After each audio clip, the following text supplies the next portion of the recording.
Hello guys! Welcome to our channel. Magbibigay tayo ng update ngayon mula sa ating kinatayuan sa may Talay Station, ang pinakahuling poste. Papunta tayo ngayon sa SM Fairview. Titingnan natin yung kahabaan ng Quirino Highway kung ano nang situation mula nung huling tayo ay nagbibigay ng update. Okay, so andito tayo ngayon sa Talay Station, yung kabila. Yan po ang magiging Talay Station. So ngayon wala pa po gaanong activities dahil unang-una Holy Week. Okay, ito po sa kanan ay yung pabahay. So dire-diretso tayo ngayon, i-follow up natin yung pinaka-traffic na area doon sa may bandang unahan sa may Seymour. Andito tayo ngayon sa harap ng Metro Plaza. Ayan, nag-start na silang maglatag ng mga concrete barrier sa gitna upang dyan sila magdadaos sa pagkakabit ng mga spearhead. Okay, na kung saan ikakabit yung mga girder. Okay, so punta tayo ngayon sa unahan guys. Andito tayo ngayon sa harap ng Pure Gold Quirino Highway. Ayan, yung harapan niya may mga girder na. At napansin natin sa unahan, yung dating mga pinupurmahan pa lang, ngayon ay kumplito na. Kakabitan na lang ng mga girder. Ayan, ito po tayo sa harap ng Sevels. Yung gitna, medyo nag-start na po silang mag-clearing dahil nasa taas na po yung kanilang activity, yung magpo-flooring. So ngayon, ito po yung tatlong span na lang ang kulang. Okay, tatlong segment na lang ang kagabitan ng mga girder. So ano na, nakaluwag-luwag na yung guys, yung gitna. Ito po yung sa pinaka-concern natin dahil mula dito, kilometro po yung namumuong traffic dahil dito. Yung isang poste, ito na po yan, may kabit ng girder. So tapos na, ito yung mga heavy equipments na nakaabang para sa pagbabalik ng operation mula itong Holy Week, para gagamitin yan doon sa paglalatag ng mga girder sa unahan. Okay, so nag-start na pong mag-compress yung mga concrete barrier o mga barrier sa gitna guys. Bukod dito, pag naalis itong mga heavy equipment, medyo makaluwag-luwag na. Ayan, halos dugtong na po lahat. Puwera lang doon sa tatlo. Pero at least guys, habang hinihintay natin yung operasyon nito, kahit ilang taon pa ito, basta yung ilalim maluwag-luwag na, makahinga na ng maluwag yung mga biyahero, hindi na gaano nakaabala sa ating mga commuters kung hanggang saan yung tinatawag na partial operation nitong MRT-7. Alright, so diretso tayo sa unahan. Ayan, sa may malapit sa Caloocan na Doctors Hospital. Andito na po, naka-flooring na sila. Papunta na rin yan doon sa pinanggalingan natin. Okay, so mabilis-bilis na guys dahil nasa taas o flooring na lang ang kailangan. Samantalang sa ibaba, yung pinaka-concern natin ay medyo nakaluwag-luwag na ang ating mga biyahero dahil wala na yung heavy equipment sa gitna. Andito tayo ngayon sa pangarap. Andito pa rin po, hindi pa rin po nakabitan. Siguro naantala dahil sa Holy Week. Pero nakaready na po yung crane para pag-aangat sa mga girder dito. So konting-konti na lang guys. Papunta na po tayo ngayon sa depo. Sisilipin natin kung nadugtong na ba yung mga metal girder nung nakaraan dahil ang pagkakalam ko, tuloy-tuloy po ang kanilang operation. Pwede lang nitong Holy Week, halos isang linggo din pong naantala. Ngayon, andito na po tayo sa gilid ng Aguada Residences. Wow! Sa wakas, guys, dugtong na. Ayan.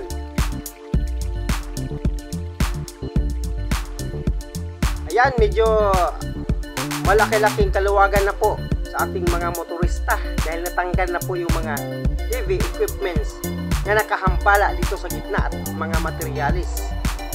Ang ginagawa nila sa taas ay yung ano na lang, flooring. So nasa kalagitnaan na po yung mga braces para sa forma ng flooring. Sa unahan, kitang-kita natin medyo okay na yung flooring doon, at sisilipin natin yung maintenance facilities dito sa depot. Ayan guys, okay, may mga poste pang hindi na pormahan, pero sa tingin ko hindi na ito magtatagal. Yung ating maintenance facilities na napakalaking building ito, parang warehouse style, dahil dyan gaganapin yung pag-maintain ng mga train o mga bagon. Ayan, pag ito ay nabubungan, okay, dahil nakaready na po yung mga trusses, ayahay na po yung mga magtatrabaho sa ilalim dahil hindi na mainitan at hindi na mauulanan. Kung malamig na, mabilis na ang trabaho dito sa ilalim guys. Pag natapos dito sa taas, and of course, napakarami pong mga workers dito na i-deploy ng contractor. Okay? Ito po yung galing doon sa maintenance facilities na pakyatan. Okay? Papunta sa main line ng MRT7.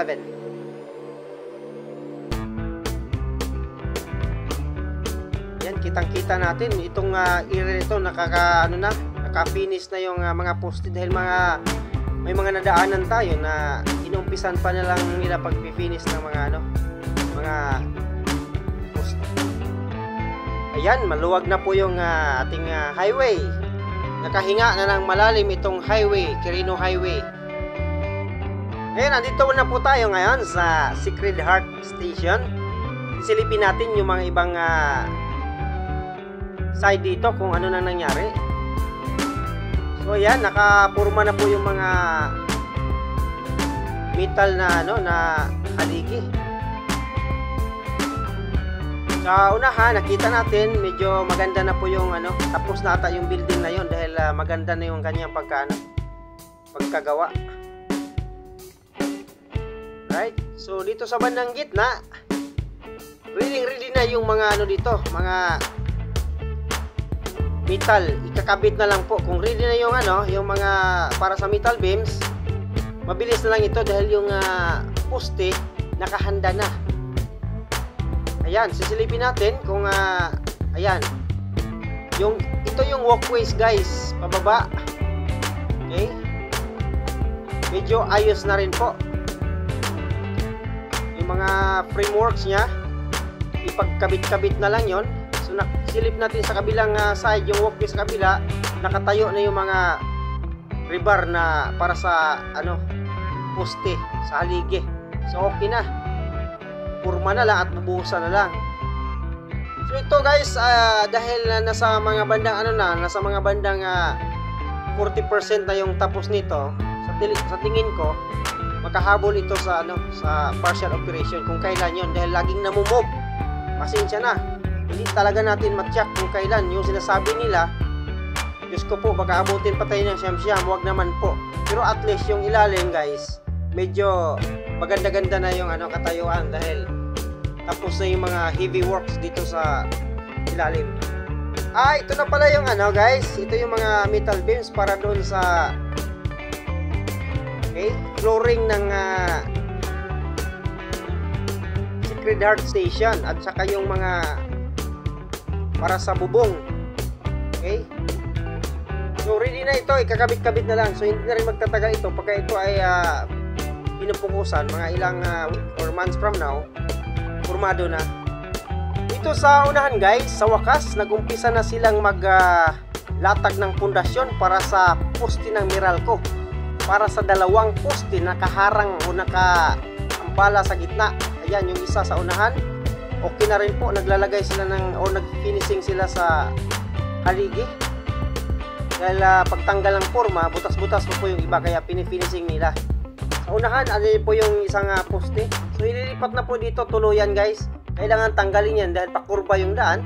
Delikado po sa ating mga motorista, baka mabulaga, lalo pagka medyo mabilis ang takbo dahil maganda na yung kalsada dito. Right? Punta tayo sa unahan. Wow, sana all. Sana ganito na yung kalagayan lahat ng mga kalsada sa ilalim ng MRT7, na kung saan ilang taon din po tayo nakaranas ng matinding traffic nung ginagawa itong mga poste na ito. Ayan, ang ganda na po ng daanan, guys. Okay? So, kahit pa paano, ang laki ng progreso.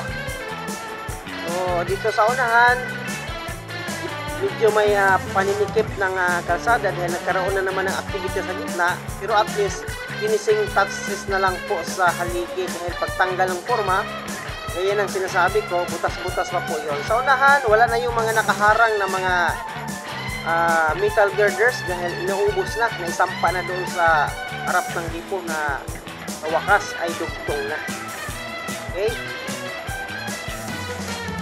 Dito naman po sa harap ng Maynilad Dipo, yung finishing touches dito ng haligi, medyo ayos na. Tapos na, guys, yung paglilipat na ng mga concrete barrier sa gitna o pagtatanggal. And of course, wala na silang activity dito. So, kailan tanggalin yan, kahit paano, makadagdag na naman sa space para sa ating mga motorista dahil malaki-laki po ang kinakain nila. At dito po sa may bandang Fatima University, sayang itong dalawang poste na ito dahil hindi na nagagamit. So, malamang, katanggalin nila ito at pag nadurog yung mga konkreto, kahit paano, mapakinabangan yung bakal.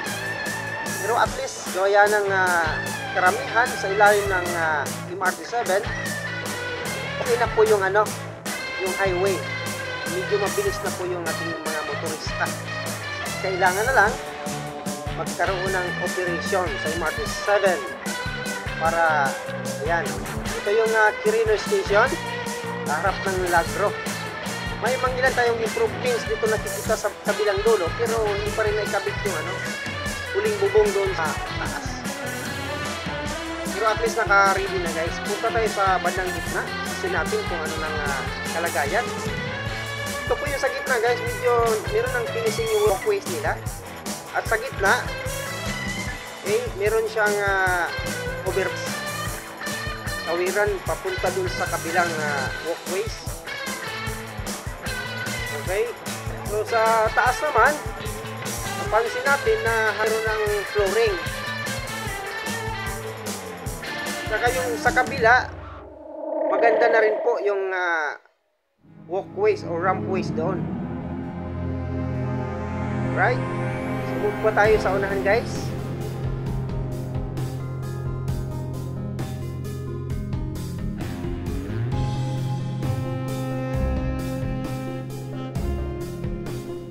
Ayan, napakadami pong establishment. Ayan yung Jollibee, may mga bangko po dito. So maganda po itong magiging magiging station. At sa gilid, ayan po yung mga ng SM Residences at Chala. Ito po yung kabila na, guys. Yun yung huling post, huling walkways, rampways sa harap. So dito sa taas, although wala po, pero naka-ready na po yung process. At nag-start po sila magkabit ng mga steel decking sheet para sa flooring. Mabilis na po dahil ikabit na yung mga major na mga materialis tulad ng mga mediums na pagkakabitan ng mga flooring. Okay? Ang importante sa ilalim, iluwag na po. Wala na po yung mga means gaano nakahambala sa at saka yung mga materialis dahil na ikabit na lahat. Right? Diretso ngayon, guys, papunta tayo ngayon sa interview.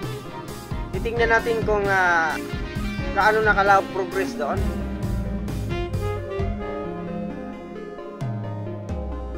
Okay, ito po yung pakurba. Punta dun sa Mindanao Station, sa tapat o sa gilid mismo ng SM Fairview. Ikutan na ito mamaya kung ano nang kalagayan sa paligid. Dahil napapansin natin yung ginagawang commercial building. Excited din po ako, guys, dun sa commercial building dahil madadagdagan na naman yung pwedeng pasyalan dito sa SM Fairview. Alright! So ito na, guys, ang daming crane. Okay, 3 cranes po itong nakatayo sa harapan natin. Ito po yung bandang kaliwa, yung ginagawang commercial spaces ni SM. Maganda ito sa mga food chain para yung ating mga commuters, napaka-komportable. Ito po yung kabilang dulo ng MRT Station, Mindanao Avenue. So at least mga ano na, yung mga major na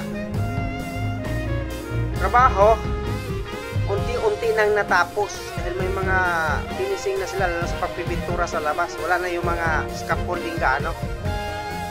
Right? So buong-buo na guys ang Mindanao Avenue Station.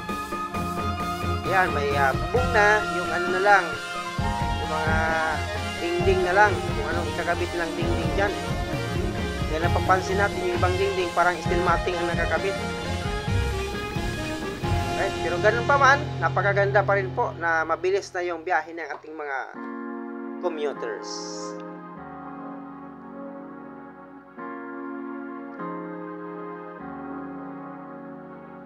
So, ayan guys, dito sa kabilang side, sa malapitan, ito po yon yung Mindanao Station, at sa ilalim, sa gilid, andito yung commercial spaces ni SM. So mahaba-haba na po yung na-accomplish nilang ano, yung mga haligi.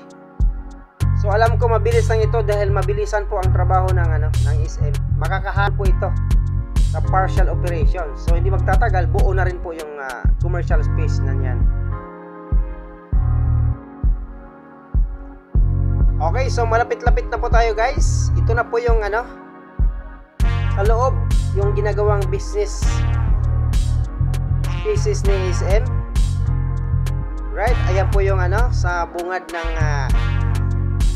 Mindanao Avenue, MRT 7 Station. Okay, pormado na guys. Kunting ano lang po ito, kunting touches na lang. Ito po yung pabalik doon sa Quirino Highway. Alright guys, so maraming salamat sa pag-like, pag-share at pag-subscribe sa ating munting channel. Hanggang dito lang po muna tayo. Maraming salamat sa panonood and God bless sa ating lahat.